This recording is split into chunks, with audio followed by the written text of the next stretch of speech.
compréhension du caractère. Amen. Justement, c'est ce qu'on va développer un peu. Le caractère. Vous voulez qu'on en parle? Ça vous intéresse? Ok. Alors, nous allons parler justement de l'homme. L'homme.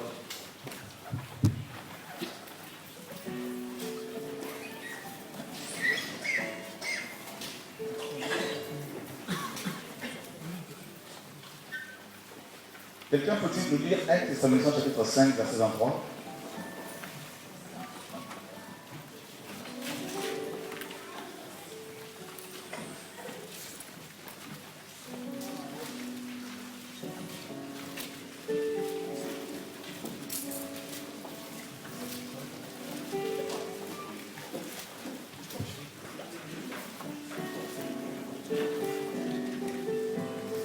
Un Thessaloniciens chapitre 5, verset 23.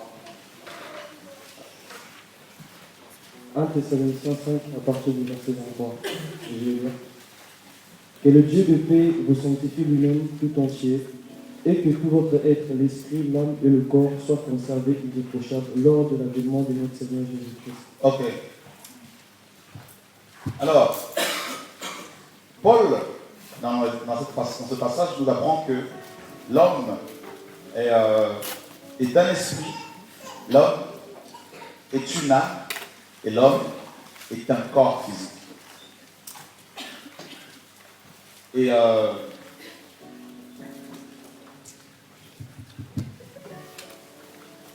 voyez, l'âme, par exemple, en grec, c'est psyché. Et psyché a donné en français la psychologie. Voilà, la psychologie, c'est l'étude de l'âme. Donc les psychologues, les psychiatres essayent de guérir l'âme. D'accord? Voilà. Et bon, c'est une science complètement, bien sûr, humaine et tout ça, et parce que ça ne peut pas guérir l'âme. L'homme ne peut pas guérir l'âme de son semblable. Ce n'est que le Seigneur Dieu lui-même, donc la parole. Et maintenant, l'esprit humain, ce que Paul appelle l'homme intérieur. D'accord? Dans 2 Corinthiens chapitre 4, verset 16. Si quelqu'un peut me le lire, on va beaucoup lire.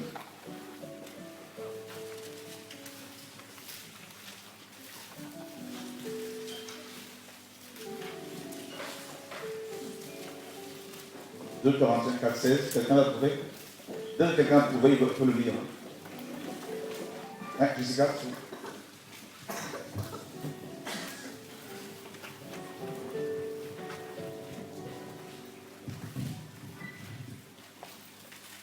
C'est pourquoi nous ne perdons pas courage, et lors même que notre homme extérieur se détruit, notre homme intérieur se renouvelle de jour en jour. Voilà, donc Paul fait une distinction entre l'homme extérieur.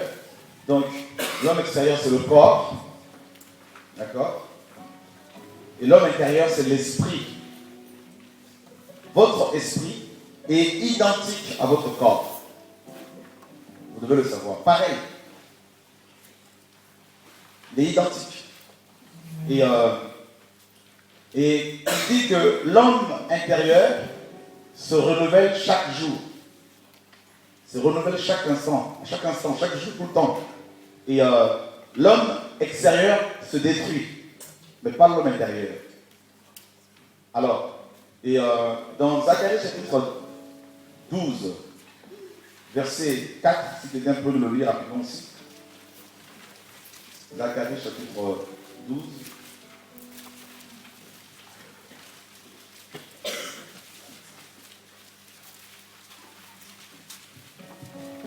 Zacharie 12, Verset 1er, pardon. Verset 1er. Proclamation, déclaration de l'Éternel au sujet d'Israël. L'Éternel dit ceci. Lui qui a étendu les ciels et posé les fondements de la terre, qui a formé l'esprit humain dans l'homme. De Jérusalem, je vais faire une coupe. Non, c'est bon, juste le verset 1er. Lui qui a formé l'esprit humain ou l'esprit de l'homme. Vous voyez, au-dedans de lui. D'accord? L'esprit humain, c'est ton homme intérieur. Et donc, c'est la partie spirituelle de l'homme. Bien sûr, avec ton esprit humain, tu peux entrer en contact avec Dieu. Donc, quand nous parlons en langue, c'est avec l'esprit humain. Quand nous prophétisons, c'est l'esprit humain qui prophétise. D'accord? Quand nous chantons en langue, c'est l'esprit humain qui chante. Quand nous avons, en fait, les dons spirituels, c'est l'esprit humain, l'homme intérieur, qui les exerce. Il le reçoit de Dieu et il transmet au niveau de l'âme, et l'âme transmet au corps physique. D'accord? Quand tu fais des songes, des cauchemars, tout ça, c'est au niveau de l'esprit humain. Quand tu es attaqué la nuit par des maris, femmes de nuit, c'est au niveau de l'esprit humain. Et ce que Satan veut d'abord détruire en l'homme, c'est l'esprit humain. Ce n'est pas tant le corps physique. D'accord? Ok. Donc, on ne va pas parler de l'esprit humain ce soir, c'est plutôt de l'âme. Et maintenant, comment Dieu opère? Eh bien, le Seigneur, quand on dort la nuit, il vient, il prend souvent notre esprit humain et l'amène ici et là pour lui donner des révélations. D'accord? Des révélations, il lui montre des choses, tout ça. Il peut l'amener chez un frère, il lui montre tout ce que le frère fait dans les coulisses. Et c'est comme ça qu'il a fait avec Ézéchiel, il l'a transporté en esprit. C'est pour ça qu'il a fait la même chose avec Jean. Vous voyez? Et les prophètes de l'ancienne alliance également voyageaient dans le temps avec leur esprit humain. Dieu les a menés dans le futur pour leur montrer la naissance de Christ, par exemple, sa mort, la fin de temps. Comme Jean, par exemple, Jean était transporté en esprit au jour du Seigneur, nous dit la parole. Vous voyez? Il était ravi au jour du Seigneur, c'est-à-dire le jour où Dieu va intervenir ouvertement dans les affaires humaines. Et Jean a vu ce jour-là. Donc, vous voyez qu'avec l'esprit humain, les prophètes voyagent dans le temps. D'accord? Amen? Ok. Est-ce que tout le monde saisit là quelque chose? Amen. Ok. Donc, maintenant, il y a l'esprit humain, il y a l'âme, et bien sûr, il y a le corps physique. Alors, allons voir rapidement le corps physique. Nous sommes dans 2 Corinthiens chapitre 5.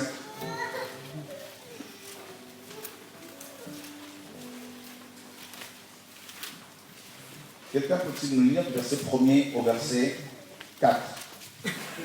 2 Corinthiens, chapitre 5, verset 1er. Nous savons en effet que si cette tente où nous habitons sur la terre est détruite, nous avons dans le ciel un édifice qui est l'ouvrage de Dieu, une demeure éternelle qui n'a pas été faite de main d'homme. Aussi nous gémissons dans ces tentes, désirant revêtir notre domicile céleste.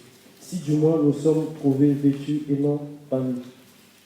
Car tant que nous sommes dans ces tentes, nous gémissons, accablés parce que nous voulons non pas nous dépouiller, mais nous revêtir afin que ce qui est mortel soit englouti par la vie. Voyez, alors ça c'est vraiment terrible ce que Paul nous apprend ici par rapport à l'âme. Viens, je te ouais. Je t'aime beaucoup. Alléluia. Seigneur, merci pour ce jeune homme, merci de le guérir de cette toux au nom de Jésus de Nazareth. Amen. Tu as gagné beaucoup de jeunes pour le Seigneur. Et Paul utilise un terme assez particulier pour nous parler du corps physique. Paul l'appelle tente. D'accord? Et il dit que si cette tente est détruite, nous avons dans le ciel un édifice qui est l'ouvrage de Dieu. Et quel est cet édifice-là? Nous l'avons dans Apocalypse chapitre 21. En fait, c'est le tabernacle. Vous voyez? Alors, le mot grec que Paul va utiliser pour parler du corps humain, comme étant une tente, ce mot-là grec a été traduit aussi par tabernacle. Dans, justement, Hébreux 9, Hébreux 10, Apocalypse chapitre 21, où la Bible nous dit que Jean va voir, n'est-ce pas, le tabernacle de Dieu avec les hommes. Vous vous rendez compte? Donc, ton corps humain, mon corps humain, n'est rien d'autre qu'un tabernacle. C'est-à-dire, ton corps humain est le tabernacle de l'esprit humain. Voyez? Alors, voyez, le tabernacle de Moïse avait un objet qui avait plus de valeur que tous les autres objets. Quel est le nom de cet objet? L'arche. En fait, l'arche est comme l'esprit humain. Et c'est la tente ou le tabernacle qui protégeait l'arche. Vous comprenez? Le tabernacle n'était pas le plus important que l'arche. On pouvait détruire le tabernacle, mais il fallait protéger l'arche. Vous comprenez? Donc maintenant, les hommes, Satan arrive à tromper les hommes au point où ils vont plus prendre soin de leur corps, du tabernacle, et ils négligent l'esprit. En fait, quand une personne décède, son esprit, l'arche, sort comme par la tête ici, là, comme une main qui sort d'un gant. Et c'est là que la personne s'aperçoit que, en fait, que le corps est resté et que un autre être émerge de cette tente. Et ça, c'est la surprise, en fait. Et la personne se rend compte que les gens, elle voit les gens qui sont là, qui pleurent, voilà, des enfants, des parents, et elle s'aperçoit qu'elle est plus réelle que quand elle était dans ce tabernacle. Voyez? Parce qu'elle peut voir à 360 degrés.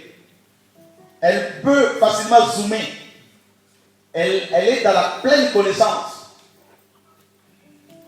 Donc ça change totalement. Et maintenant, ceux qui n'avaient pas pris soin de leur arche, de leur esprit, eh bien, ils sont aussitôt récupérés par les démons et hop, en enfer.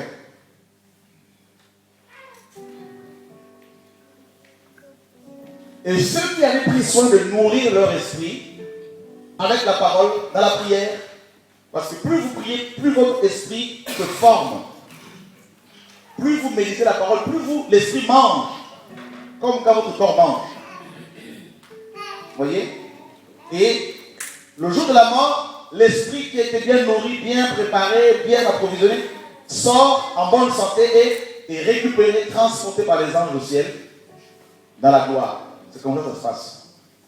Et en fait, quand tu sors de ton corps, tu t'aperçois que cette chaussette-là, ce gant est tellement sale, tellement, n'est-ce pas, laid, que tu n'as plus envie de repartir dedans. Vous voyez comment ça se passe? Mais tout se joue au niveau de l'âme maintenant.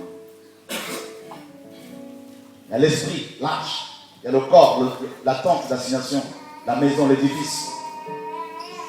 Mais l'âme, c'est la personnalité de l'homme. L'âme, c'est le caractère de l'homme. L'âme, c'est la volonté de l'homme. L'âme, c'est le sang, selon Lévitique chapitre 17. Ça va, jeune homme? Versets 11 à 14. Et maintenant, qu'est-ce qui se passe? Satan, pour empêcher les esprits humains de se nourrir convenablement avec la parole de Dieu pour aller au ciel par la suite, qu'est-ce qu'il va faire? Il va, dès la naissance de l'enfant, dès la conception de l'enfant, Satan le sait. Dès qu'une femme conçoit, Satan le sait. Et dès la conception, Satan maintenant va tout faire pour détruire l'âme. Parce que dans l'âme, il y a les sentiments, les émotions. D'accord? En fait, quand vous priez Dieu et que vous pleurez, c'est au niveau de l'âme. C'est au niveau de l'âme. Quand vous tombez amoureux, c'est au niveau de l'âme. Lorsque vous ressentez de la colère contre quelqu'un, et de la haine, ceux qui ne sont pas convertis, c'est au niveau de l'âme, toujours. Et l'âme a été créée pour recevoir de l'attention, pour recevoir de l'amour. D'accord? Le Seigneur Jésus-Christ disait dans Matthieu, mon âme est triste jusqu'à la mort. L'âme, c'est cette personnalité qui te permet, cette vie physique, vie matérielle qui te permet d'être en contact maintenant avec les hommes. L'esprit humain, ton esprit te permet d'être en contact avec Dieu. L'âme te permet d'être en contact avec les uns et les autres. C'est de mener une vie normale, d'aimer, de détester, d'exprimer ce que tu ressens. Alors maintenant, quand un enfant vient au monde, il faut automatiquement s'occuper de son âme. Parce que son avenir dépend aussi n'est-ce pas, des paroles qu'on aura plantées dans son âme. Ah oui. Alléluia. Vous avez entendu le témoignage de cette sœur. Je me répète encore, qui disait samedi, qu'elle est tombée qu'elle est devenue pratiquement lesbienne parce qu'elle sortait avec un homme qui lui disait à chaque fois, tu n'es pas, tu es maigre, tu es maigre, tu es maigre. Et vous voyez, toutes ces paroles-là, tout ça, la blessance, ont produit un comportement, n'est-ce pas, dans son cœur, parce que les paroles que nous sortons là sont des semences de son cœur. Une parole que tu libères peut produire aussi bien la vie que la mort. C'est pour ça que la Bible dit que nous serons jugés selon nos paroles, à cause de nos paroles. Nous rendrons des comptes par rapport aux propos que nous tenons, des paroles que nous libérons, nous sortons. Oui, frère. Alléluia. Des paroles. Vous voyez, donc cette sœur, à force d'entendre son copain lui dire, tu n'es pas belle, tu es maigre, elle a commencé à se comparer à d'autres femmes dehors et elle a fini par tomber dans la convoitise et par devenir complètement lesbienne.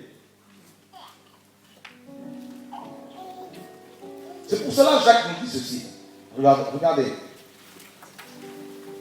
Dans Jacques, chapitre 1er.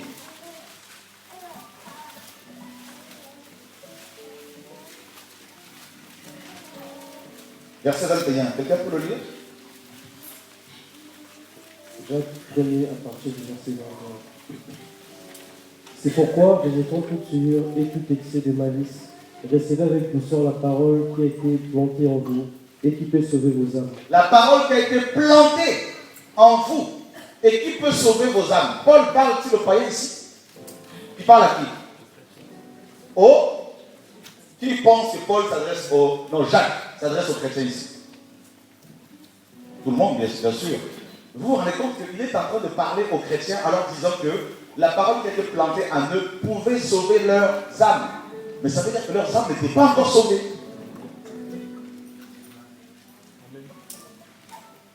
Alléluia. Sauver ici, c'est aussi délivrer.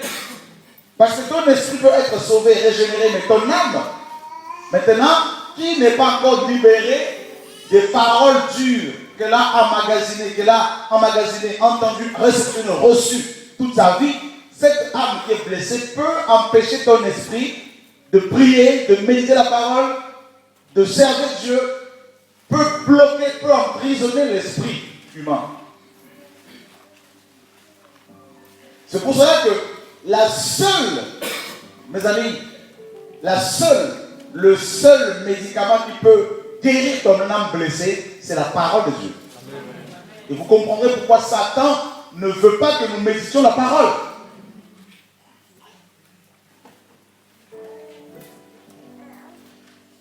Il va vous laisser faire n'importe quoi. Il va vous laisser regarder des films. Il va vous laisser écouter n'importe quelle niaiserie. Surfer sur le net. Mais quand tu as la méditation de la parole, Satan va te combattre.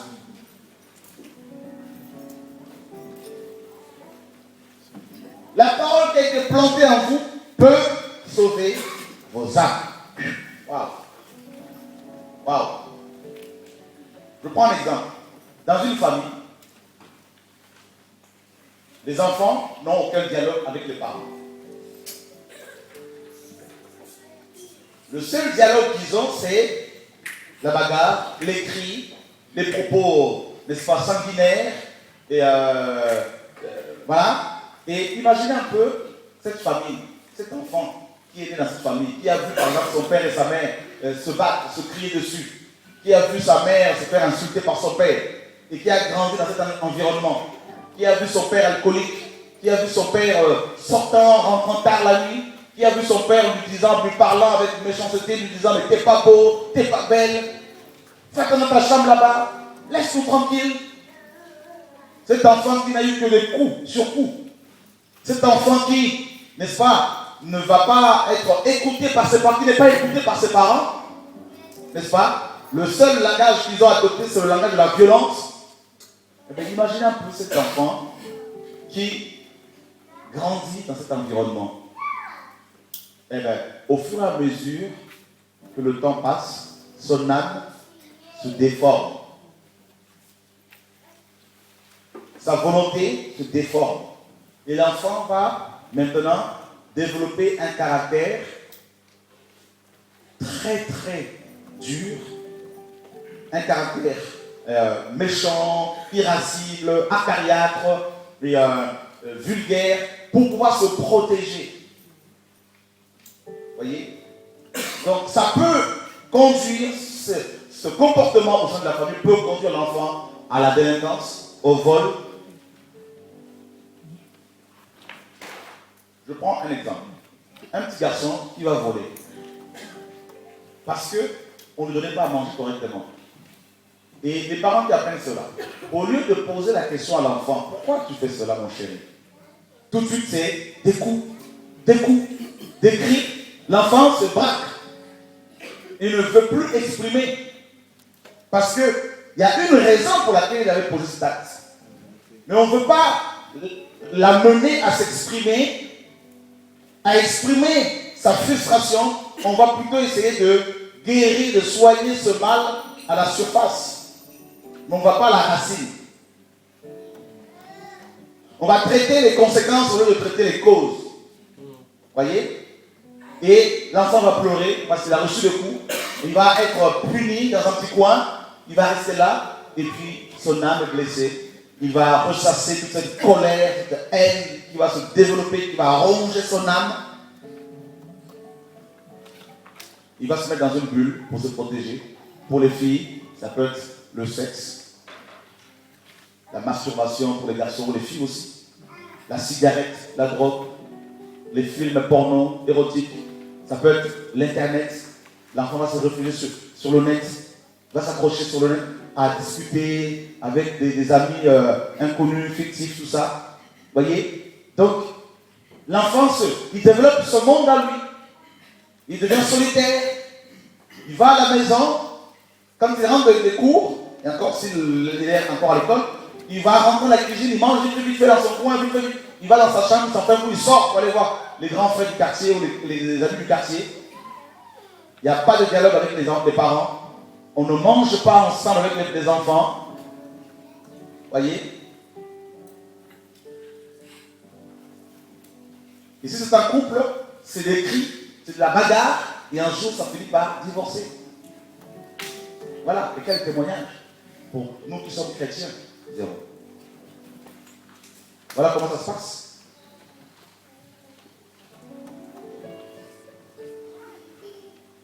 Donc, à la place, en fait, au lieu que les parents éduquent les enfants, ils vont se désengager, ils vont démissionner, et c'est la télévision qui va éduquer les enfants. Ce sont les séries américaines qui vont éduquer les enfants. Ils vont s'auto-éduquer. Eh bien, l'âme est blessée. Mais blessée.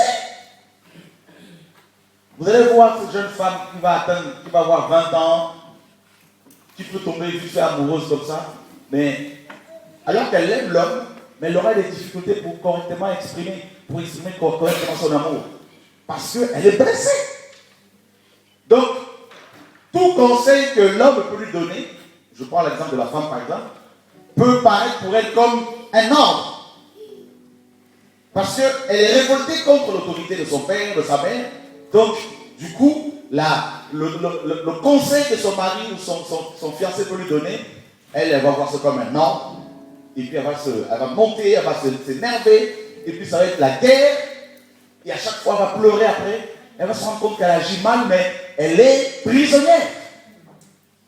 L'homme, par contre, quand à lui peut manifester la violence, le seul moyen qu'il va trouver, parce qu'il est blessé, le seul moyen qu'il a pour pouvoir se défendre, pour pouvoir s'exprimer, c'est la colère, c'est la violence. Donc ça peut être une violence physique, ou aussi bien physique que verbale.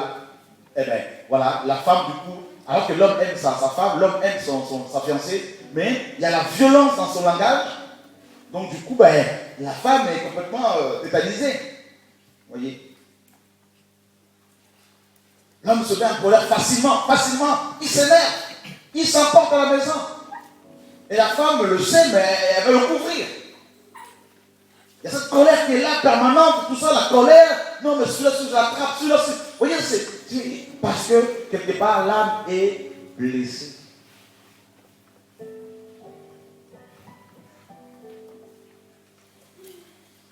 Et c'est le caractère, là. C'est le caractère. Beaucoup de mariages chrétiens sont brisés à cause du caractère qui n'a pas été bien travaillé. Vous comprendrez pourquoi quand Dieu nous appelle, il nous forme d'abord. La formation, c'est la transformation du caractère. C'est la transformation de l'âme. La Bible nous dit que l'âme de Jonathan était attachée à celle de David. Donc c'est vrai que l'âme qu'on aime. Mais si l'âme n'est pas bien guérie par la révélation du Père, par l'amour du Père, eh bien, mon ami, tu as beau trouver, tu peux tomber amoureuse d'un homme, amoureuse d'une femme, un jour ou l'autre, ça va partir. C'est-à-dire, quand l'âme est blessée, tu peux aimer quelqu'un aujourd'hui, et au bout de 3 ans, tu en as assez. Tu veux passer à autre chose. La personne te saoule. Voilà. Tu te sens envahi, tu veux retrouver ta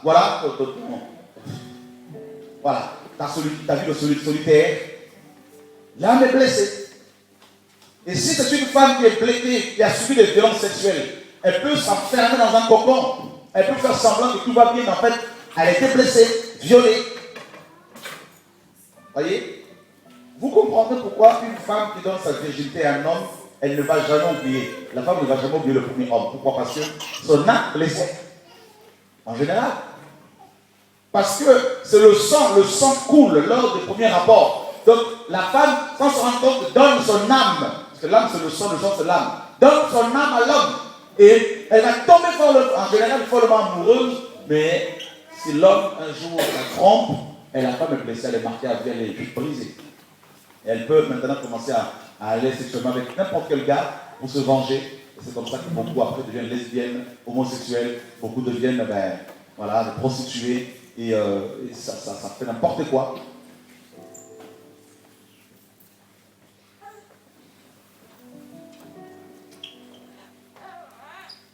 Beaucoup de gens qui viennent nous voir pour la prière, quand on parle avec, il y en a qui disent, pasteur, moi à l'âge de 7 ans, on m'a violé.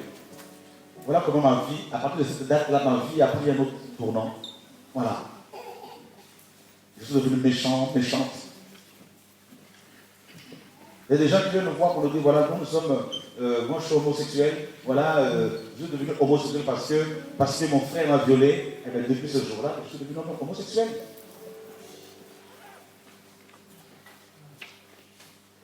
Un jeune homme est venu me voir, un jeune garçon de 12 ans, congolais d'origine. Il me dit, voilà, il était complètement efféminé, il est devenu homosexuel, 12 ans. Pourquoi? Parce qu'au collège, ils ont fait ils se sont lancés un défi entre amis, lequel pouvait comprenez, entre garçons dans les toilettes, et puis lui il a accepté, et il a joué le rôle de la femme, et puis il est devenu homosexuel depuis. Et quand tu grattes un peu, il se trouve que chez ses parents, dans sa famille, il n'y avait pas de dialogue. Pas de dialogue. On fait des enfants, on les balance seuls comme ça, n'est-ce pas? ils se baladent seuls. Moi, je vois beaucoup d'enfants ici, des enfants des chrétiens, qui à 3 ans, 4 ans, 5 ans, ils se baladent seuls dans la rue comme ça pour aller faire des courses à ED. Vous voyez, l'irresponsabilité des parents. Un jour en Côte d'Ivoire, nous étions devant la maison que nous louions, et je vois à 20h, il faisait un peu noir, je vois un garçon, un enfant de 5 ans, qui avait quelques courses dans ses mains, et je l'ai arrêté. Il dit, viens me voir. Mais d'où viens-tu et où vas-tu à cette heure-ci? Il me dit, mes parents m'ont envoyé faire des courses au marché. À 20h, un enfant de 5 ans, je me demande quel est ton âge? 5 ans. Je suis allé au Cameroun, je suis sorti dehors pour voir un peu le paysage. Je vois des enfants de 2 ans, 3 ans, avec des bidons sur la tête, de gourdes, tout ça, ils partent, les parents les envoient puiser de l'eau. Mais je pleure à chaque fois. Je me dis, vous vous rendez compte de l'irresponsabilité des parents, comment ils sont en train de détruire les âmes de leurs enfants.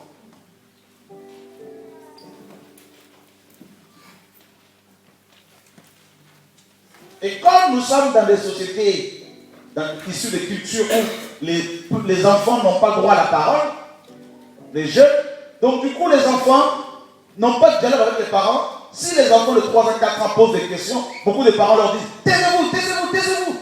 Mais sans se rendre compte que c'est à cet âge-là justement que la curiosité des enfants, n'est-ce pas, est mise à l'épreuve. Que les enfants sont curieux. Et cette curiosité est tout à fait naturelle parce que ça leur permet de découvrir leur monde, leur environnement. Mais on les étouffe. Tais-toi, tu poses des questions. Tais-toi, ton célibat là-bas.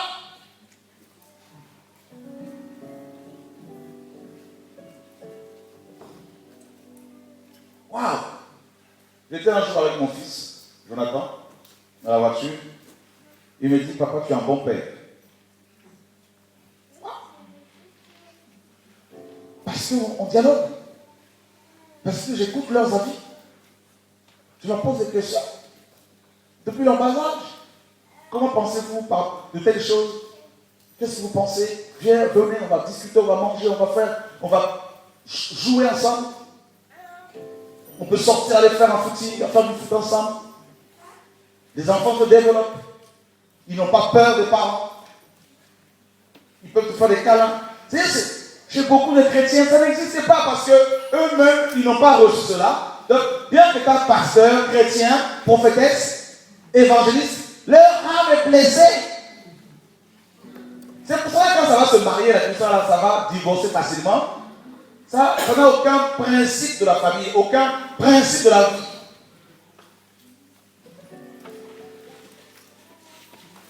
Aucune règle.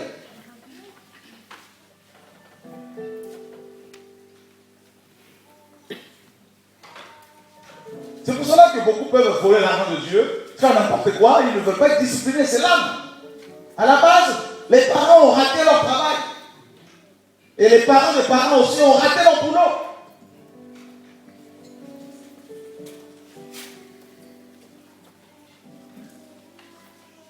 C'est pour cela, dans beaucoup de foyers, vous allez voir des femmes qui pourtant sont chrétiennes, mais ce sont des véritables hommes. Quand elles se mettent en colère, les maris se teignent, se cachent. Et je vous dis la vérité, on fait semblant. Oh, je ne veux plus le faire avoir, c'est fini tout ça. Tu as beau parler à langue prophétisée, mais ce n'est pas pour autant que je vais t'accorder mon crédit, c'est fini. C'est pour cela que la Bible dit qu'on reconnaît l'âme à ses fruits. Donc c'est au niveau de l'âme. Bah oui.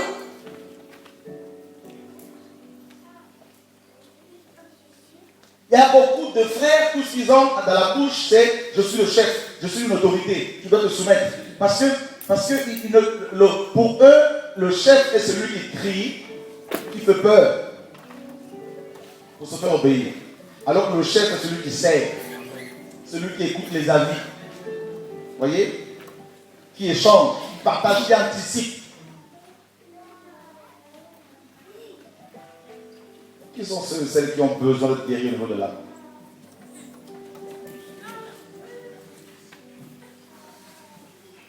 Amen.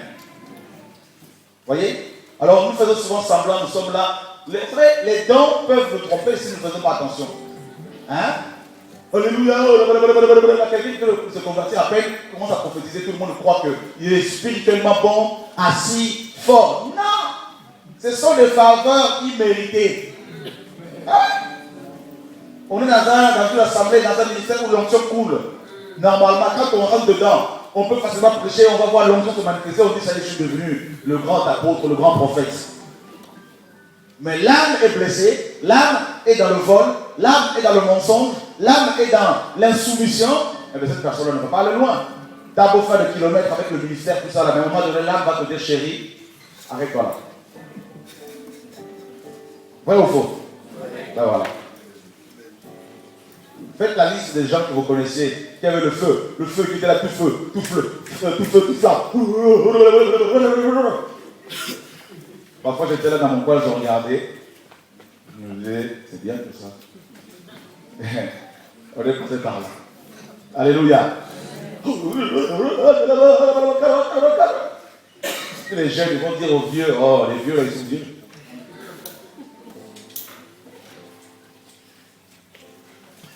L'âme. Tu peux tromper tout le monde avec le parlant, avec l'éloquence, avec la rhétorique, mais tu ne peux pas tromper ton âme. Ah, toi-même, tu te connais. Tu sais quand tu t'énerves là, que personne ne peut te calmer, tu sais, tu te connais. Quand tu dis non, je vais fermer la Bible, maintenant on va parler autrement, on va parler. Tu sais. Tu te connais. Vrai ou faux?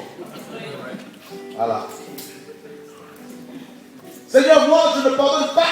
Cette fois-ci c'est bon. Elle est allée trop loin. Cette fois-ci tout ça, Seigneur. L'âme qui parle, l'âme est blessée. Ah, c'est humain ça. Alléluia. Amen. L'âme. Ah, moi, jamais je ne peux pas épouser une femme arabe, comme française, une noire. Là c'est l'âme qui parle. Vous voyez, le moi là c'est l'âme. Hein, le moi. Alors, moi, une Camerounaise, non. Moi, un Zaïrois, non. Tiens, ton voisin, l'âme. Pour ta l'âme en question, tout le temps dit, je suis chrétienne, je fais tout selon la parole de Dieu. Dieu dit, non, tu es une menteuse.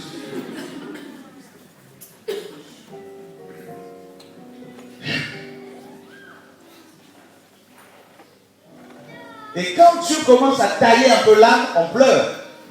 Oh non, je souffre Seigneur, tout ça. Puis on peut disparaître de l'assemblée pendant quelques semaines. Hein.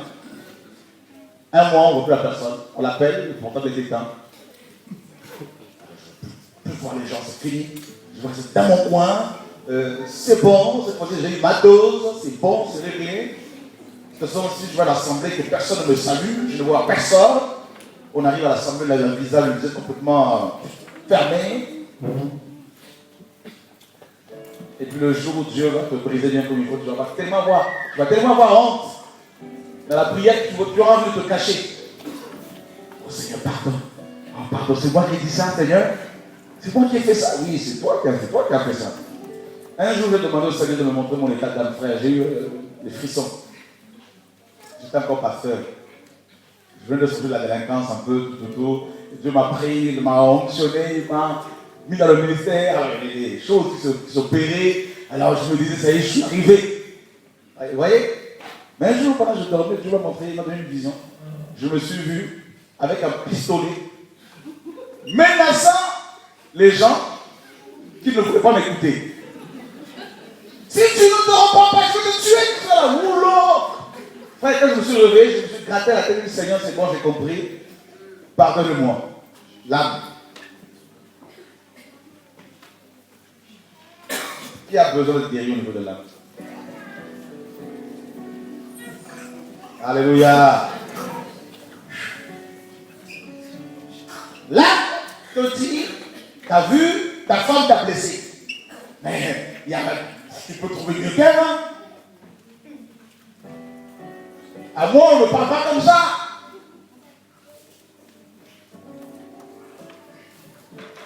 L'âme te dit, t'as vu ton mari, comment il te parle? Mais t'as vu comment cet homme est laid? Il n'est pas à ta hauteur. Tu vois, toi, t'es quelqu'un de Mais lui, il est zéro. Ça, c'est l'âme. L'âme est terrible, frère. C'est pour ça que Dieu est patient avec nous. Parce que s'il doit tout changer à nous d'un seul coup, nous allons mourir. On ne va pas supporter. Nous sommes trop mauvais.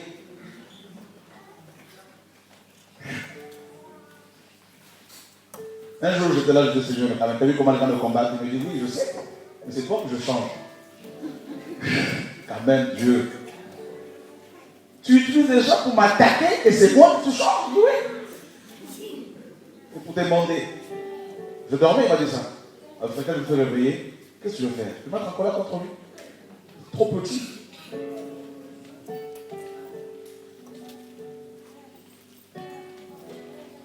Pierre était déjà apôtre. Dieu lui montre une nappe qui descend du ciel. Il entend une voix qui lui dit, lève-toi, tu es mange. L'âme de Pierre a dit, jamais. Moi, Pierre, manger du porc, jamais. Or, le porc en question, c'était comment? C'était Corneille. Parce que les animaux impurs sous la loi préfiguraient les païens que nous sommes. Donc Pierre étant apôtre, il était raciste encore. Vous vous rendez compte? Et quand les apôtres de Jérusalem ont appris que Pierre était chez Corneille, un étranger, un Romain, ils l'ont pris. Pierre, tu es rentré chez les païens, tu as mangé avec toi. Frère, ceux qui disaient ça, c'était pour Jacques, Jean, Matthieu, les apôtres qui avaient déjà l'onction. Mais au niveau de l'âme, ils étaient encore racistes. Peut-être le voisin, le racisme.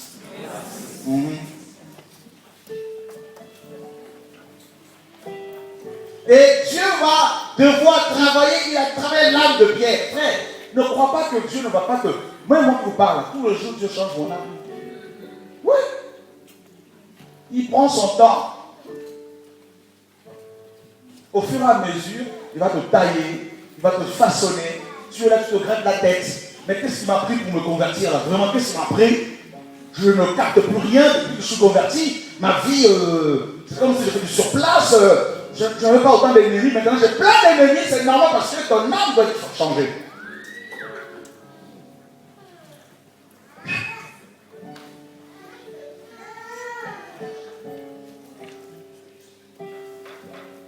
La volonté de l'homme. L'âme. Je fais ce que je veux. Je vais où je veux.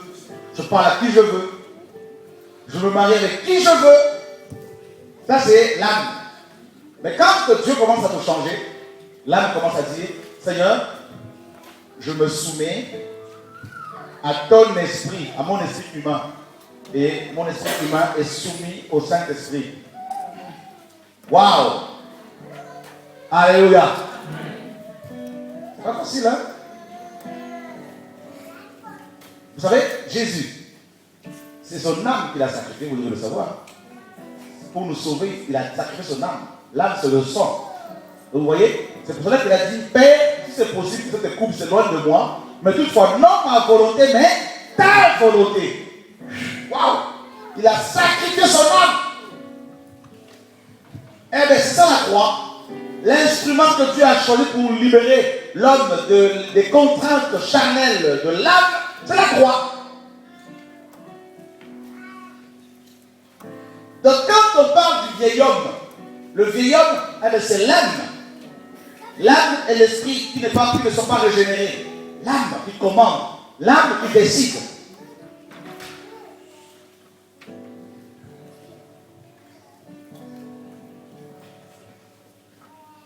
Moi, au niveau de l'âme, j'étais trop dans les sentiments. Trop dans... Quand je voyais quelqu'un, mon frère, ma soeur, je lui accordais ma confiance. J'étais trop naïf. Dieu dit, je veux te travailler. Quand il a commencé à me travailler, frère, c'était dur. Hein?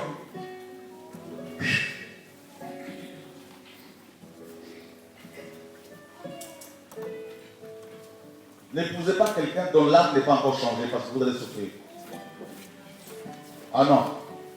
Même si la personne est... Moi, je connais des couples, hein, des hommes qui sont très beaux, des femmes qui sont très belles, mais leur mari ne peut plus les supporter. Elles deviennent des véritables caries. Parce que le caractère, quand l'homme dit un mot, la femme elle a balancé plus de 15. Je connais des pasteurs comme ça qui pleurent, qui tremblent. Dont les ministères sont cassés. Et des femmes également qui avaient des beaux ministères, qui se sont mariées avec des hommes dont l'âme n'était pas changée. Je me rappelle une sœur qui priait avec moi à l'époque. Quand je venais de commencer c'était une jeune prophétesse. Elle avait de la folie. Oh, elle avait des visions incroyables. Elle avait un don de vision comme pas possible. Mon frère, un apôtre a débarqué. Cette sœur était vraiment ma fille dans la foi. Je lui disais, non, on ne va pas avec lui. Tu es l'avenir. Mais l'âme, oh, quand une femme tombe amoureuse,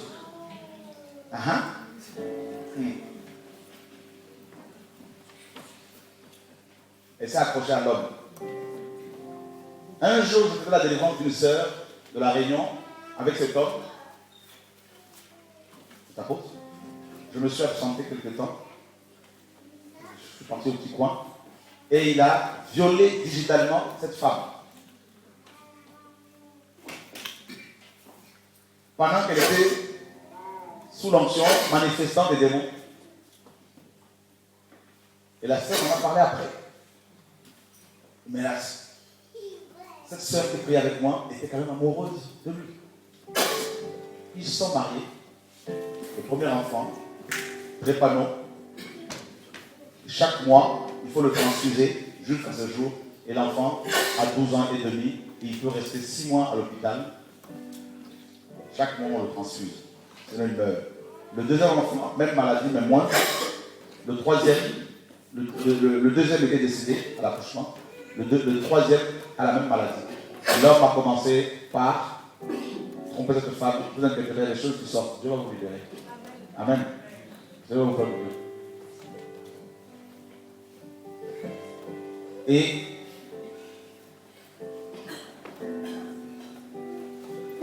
ça va tout le monde? Alléluia. On a besoin de soigner. Hein? Et l'homme a commencé à la tromper et ils ont divorcé. Ils se remarient. Sa femme, la deuxième épouse souffre. Son ministère, quand elle a commencé, s'est cassé, il n'y a plus personne. Cette sœur est repartie dans le monde. Elle a tout perdu. Elle est malheureuse. Il y a plein de cas comme ça. L'âme. Le problème de cet homme, c'était, c'est toujours le cas, le sexe. L'âme a besoin, son âme a besoin de cette vie sexuelle avec plein d'autres femmes. Et il peut tomber sur n'importe quelle femme, qu'elle soit belle, riche ou pas, mais il a toujours cette envie de la tromper, d'aller voir ailleurs, l'âme.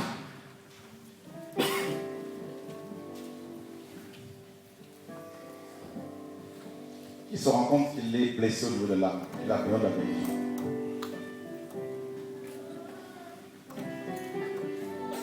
Sois honnête, hein? On a besoin de l'âme, la faim. Wow.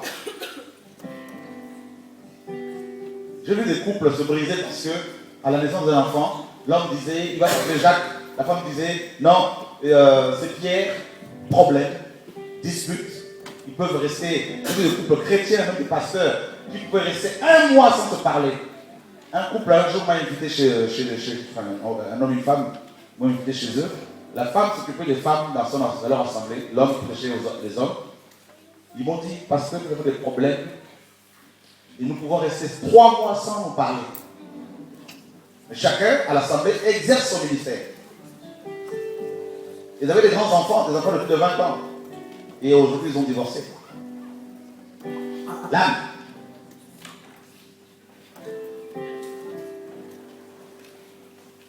Une âme qui a toujours entendu depuis son enfance, nous, les Bamileke, nous sommes forts. Nous, les Blancs, nous sommes forts. Nous, les Martiniquais, nous sommes forts. Nous, les Africains, nous sommes forts. Une âme qui a toujours... Vous savez, nos âmes sont façonnées par nos cultures, par nos parents, par l'éducation qu'on a reçue, voyez, par les paroles que nous avons entendues. Et nos âmes ont été façonnées comme ça, travaillées comme ça.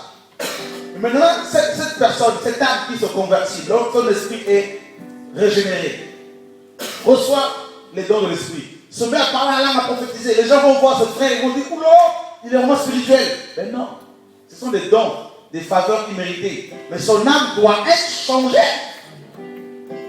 Et pour qu'elle soit changée, il faut qu'elle reçoive la parole. La formation, comme la parole le dit dans Éphésiens 4, que Dieu a établi les saints qui ministèrent de la parole pour, n'est-ce pas, le perfectionnement des saints, c'est-à-dire réparer les dégâts causés dans l'âme par le péché. C'est terrible, hein? Donc avec l'enseignement apostolique, avec l'enseignement véritable, cette parole accompagnée par l'onction divine change ton âme, change ton caractère.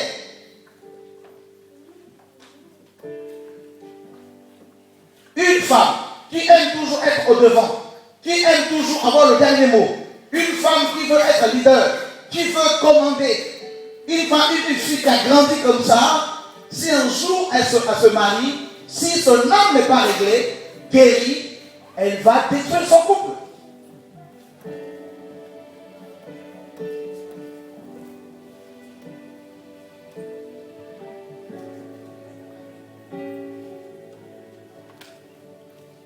Il y a un couple pastoral que je suis depuis quelque temps. Les deux aiment Jésus.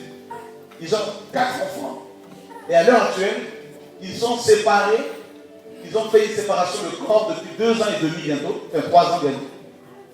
Vous vous rendez compte? Les deux dirigent une assemblée.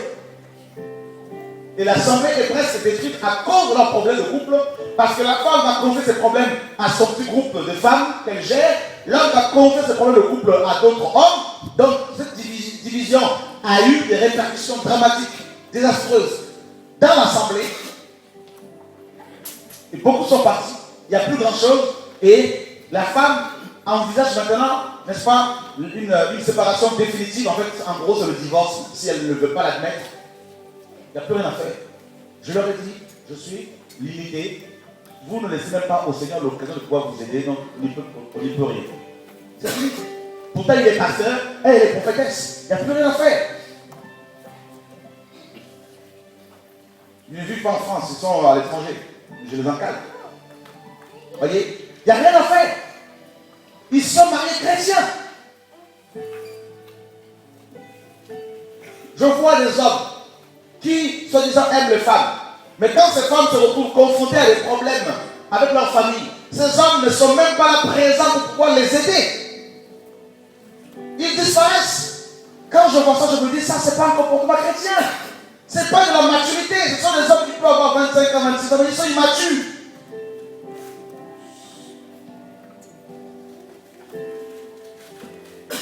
Parce qu'au moment où la femme a besoin d'un soutien, au moment où l'homme a besoin d'un soutien, c'est là qu'on disparaît. Et puis on va sous prétexte dire que c'est Dieu qui permet cela, mes frères. Voilà, l'âme. Quand un homme n'est pas guéri au niveau de l'âme, il a beau avoir 30 ans, il peut se comporter comme un gamin de 10 ans. Et vous l'épousez dans cet état, vous allez avoir des problèmes dans votre vie. Et quand l'amour est là, si vous n'arrivez pas à gérer ces sentiments, vous allez droit à la catastrophe. C'est pour cela qu'il faut que votre âme ait des freins. C'est-à-dire arriver à gérer ses émotions, à gérer ses sentiments en tant qu'enfant de Dieu. Et ça, c'est ça être spirituel.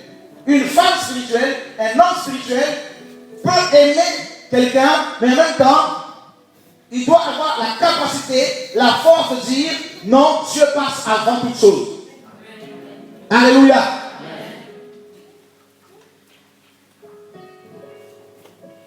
Abraham était tellement spirituel qu'il aimait son fils Isaac. Il aimait beaucoup avec son âme. Et Dieu a vu que l'âme d'Abraham commençait à s'attacher plus à son fils qu'à lui. Alors il a demandé à ce que ce dernier, son fils, lui soit sacrifié. Et Abraham a obéi à la parole de Dieu. Vous voyez, c'est ça être spirituel. Être capable de dire, j'aime telle personne, mais je ne peux pas me dérober, je ne peux pas me détourner du Seigneur à cause d'elle.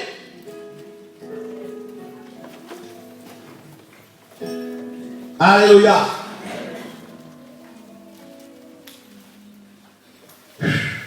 Seigneur, guéris nos cœurs. L'âme, c'est le cœur.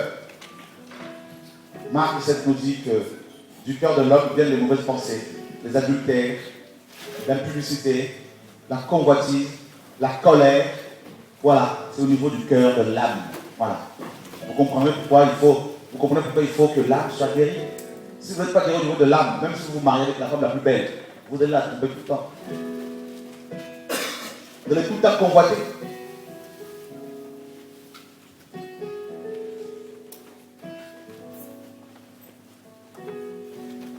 Vous savez, nous sommes dans une société où les enfants grandissent vite.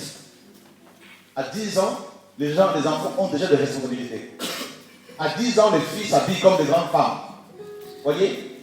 À 12 ans, les jeunes garçons sont des gens presque... Ils sont comme... On leur demande de se comporter comme des hommes de 30 ans, de 20 ans. C'est pas possible. Donc du coup, ils grandissent vite. Ils prennent du volume, de la taille, mais au niveau de l'âme. Il n'y a pas la maturité. Il y a plein de blessures. C'est pour cela qu'en Israël, les hommes se mariaient souvent à l'âge de 40 ans. Ah oui. Une fois qu'ils étaient bien travaillés par leur père, au niveau du caractère, il y avait des choses à faire, le travail était fait correctement. Quand la Paul parle des hommes faits. Nous devons être des hommes faits, atteindre la stature parfaite de Christ. Frère, on n'épouse pas quelqu'un parce qu'il y a des sentiments. Vous comprenez? Ah non! On n'épouse pas quelqu'un parce que oh, il est beau, hein, elle est belle. Ah, vraiment?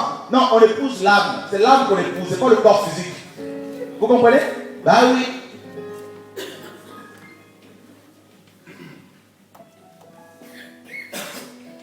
Tu ne savais pas ces choses.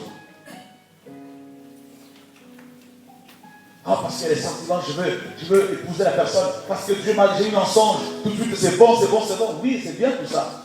Tu as reçu. Mais cela ne dit pas que l'âme est déjà préparée.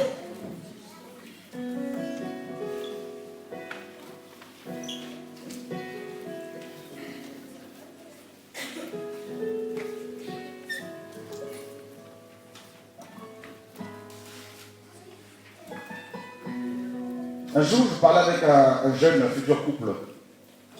Je pose la question, frère, est-ce que ça t'arrive d'offrir des fleurs à la sœur?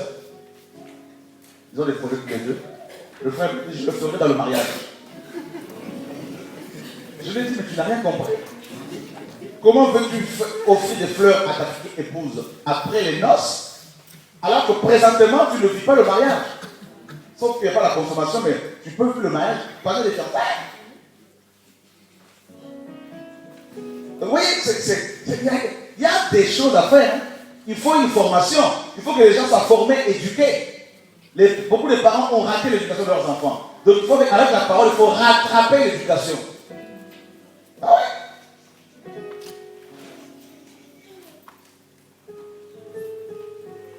Comment un homme dans sa tête peut se dire, ma femme va être toujours là pour faire à manger?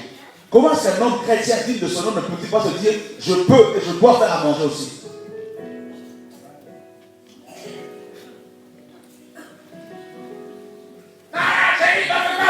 Moi, je fais ta femme, mais t'es un hypocrite, mon frère. T'es même pas frère, monsieur.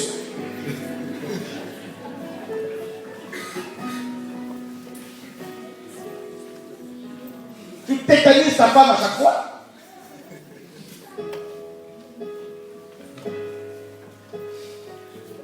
La femme vient d'accoucher, le bébé pleure, et toi, au lieu de te lever, de faire le biberon, tu dis c'est la femme qui va faire ça.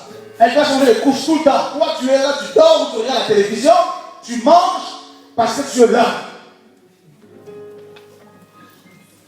Voilà une âme blessée, déformée. Alléluia. Y a-t-il des hommes qui ont besoin de la délivrance par rapport à l'âme ici?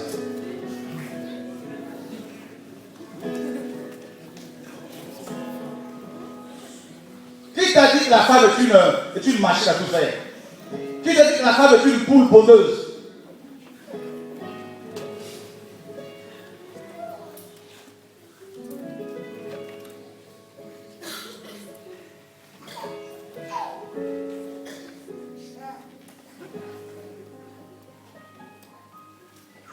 Seigneur, on a besoin d'être guéri. Alléluia. Beaucoup de femmes font un transfert. C'est-à-dire, comme elles ont une mauvaise image de l'homme à cause du comportement méchant de leur père, du coup, quand elles se marient, voient leur mari comme leur père. Parfois, il y a des comportements de ton mari que tu peux attribuer à ceux de ton père. Donc du coup, sans te rendre compte, tu réagis violemment à ces propositions. Parce que quelque part, tu as une mauvaise image de ton père.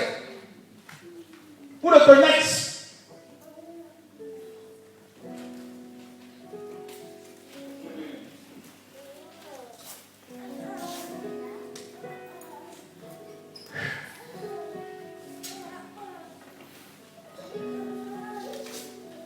Marié, mais tu vas voir ce jeune homme marié qui ne fait que traîner avec les célibataires, laissant sa femme seule à la maison.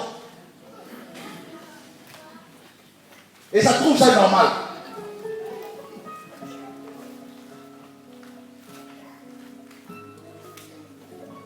Les sœurs, vous pensez qu'il y a d'autres délivrance?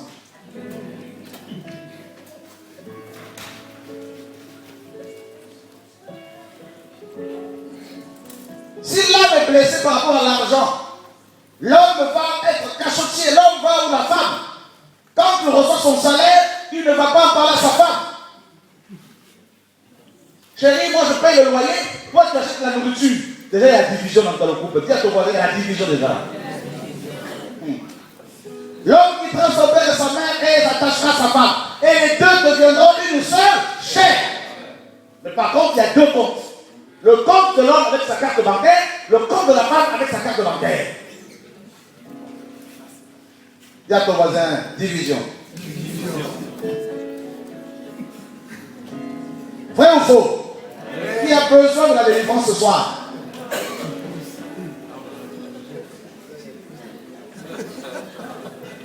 La femme cache ses fiches de salaire.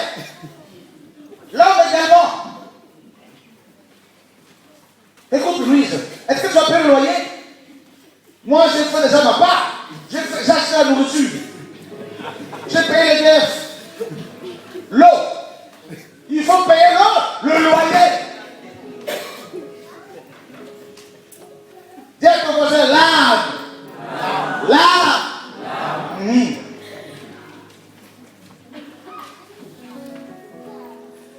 Mon frère, si ton âme n'est pas guérie par rapport à ta mère, c'est-à-dire si le cordon n'est pas coupé, bien que tu es marié, tu seras toujours chez maman,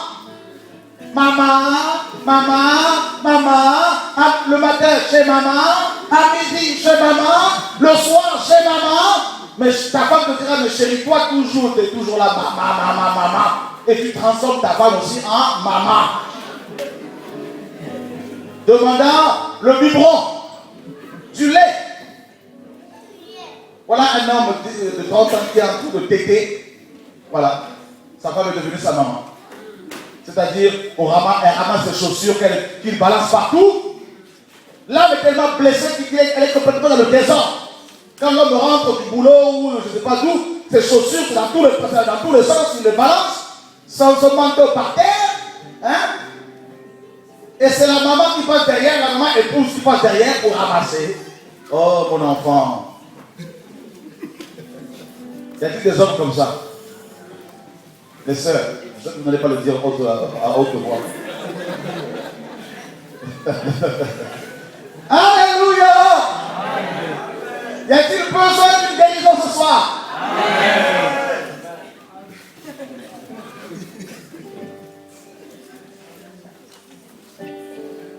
L'âme.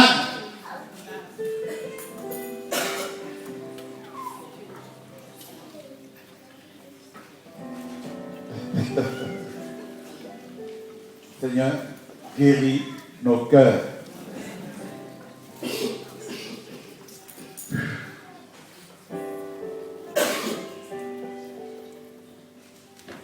pas évident, hein? On est là, on fait semblant, mais on se connaît. Ah, je sais. On se connaît. Vous savez, il y a un fruit en Afrique que j'aime beaucoup d'ailleurs. Au Gabon, on appelle ça Atanga. Vous connaissez ça? Et c'est un fruit que, quand il est mûr, il faut le faire, on fait bouillir avec de l'eau tiède. Hein. On le met dans de l'eau tiède, et puis ça cuit, tout ça. Mais si jamais vous commettez l'erreur de le mettre dans de l'eau chaude, hein, à 100 degrés, eh ben, il durcit.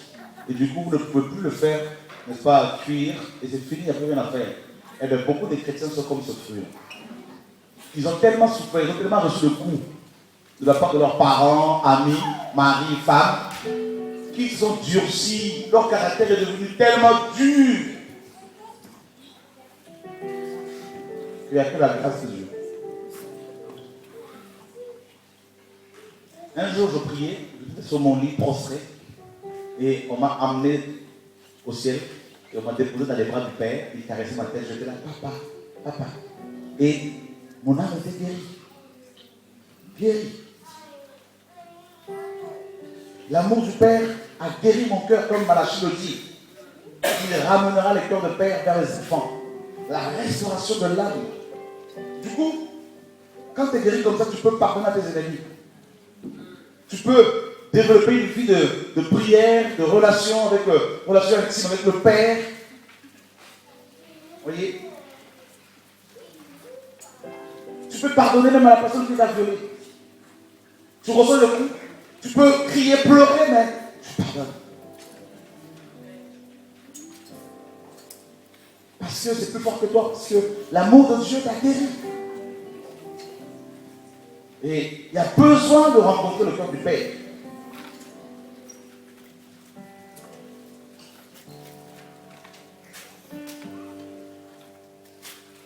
Pour être soigné.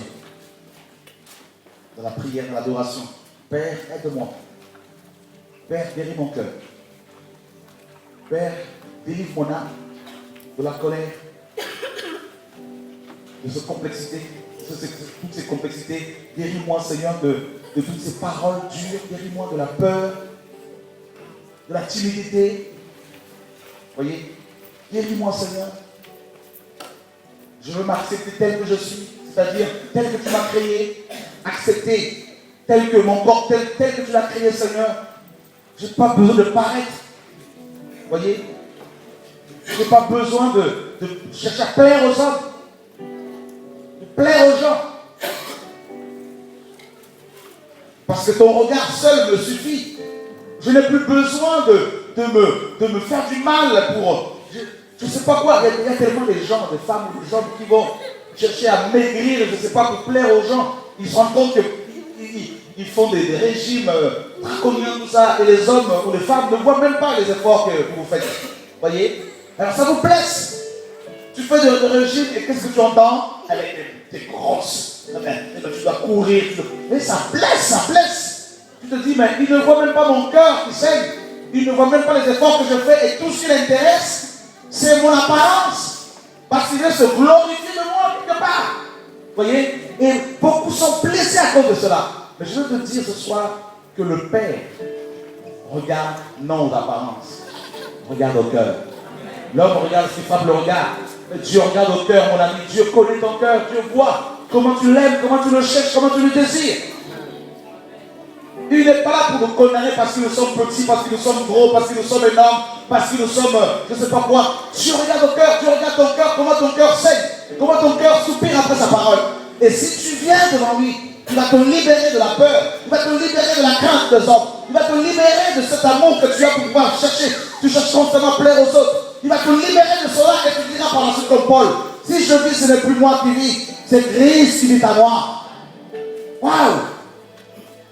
Du coup, les paroles des hommes, les propos des hommes ne vont même plus t'atteindre parce que tu es mort, ton âme est complètement morte et tu vis en Christ.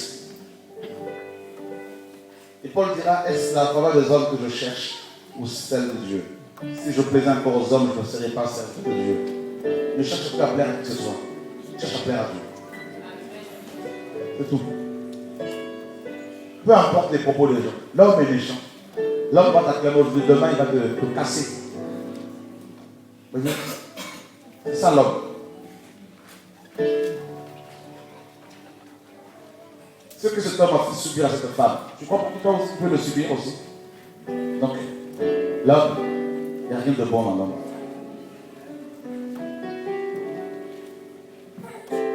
Ceux qui ont besoin de la guérison peuvent se lever.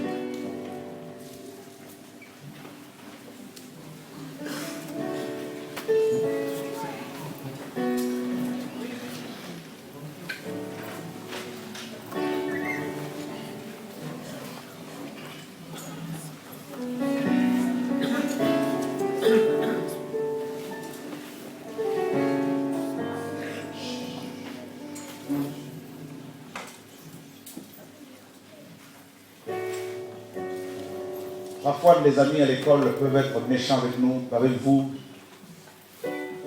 Les enfants aussi peuvent être très durs les uns envers les autres. Des propos terribles, des paroles de condamnation, des paroles blessantes. À force d'entendre toutes ces paroles, des personnes que tu considères, eh bien on peut être blessé. On peut même désirer sa propre mort. Seigneur, tue-moi. La mort m'est préférable à la vie. Je préfère mourir que de souffrir comme ça.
libère ce pardon.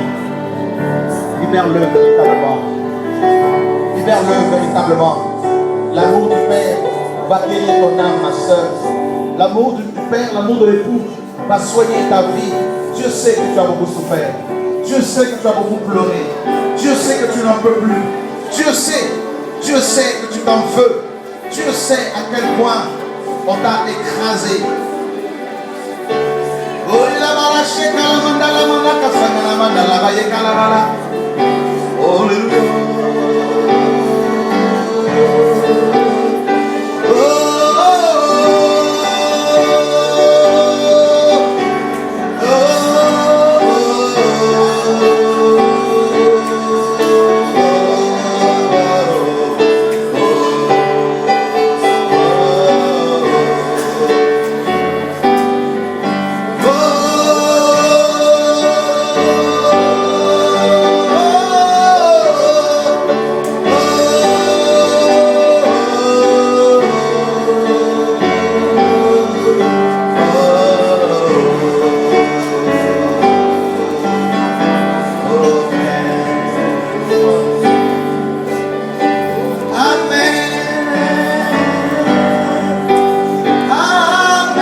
Sur les propos des gens, les critiques ne vont plus rien te faire.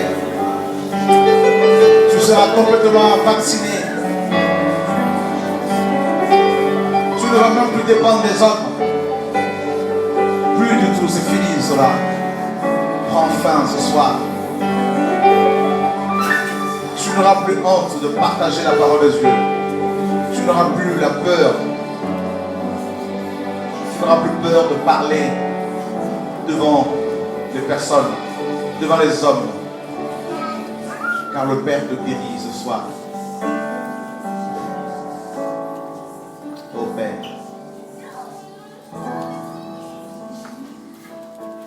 oh Seigneur, Satan ne pourra plus t'avoir à cause de ton âme blessée.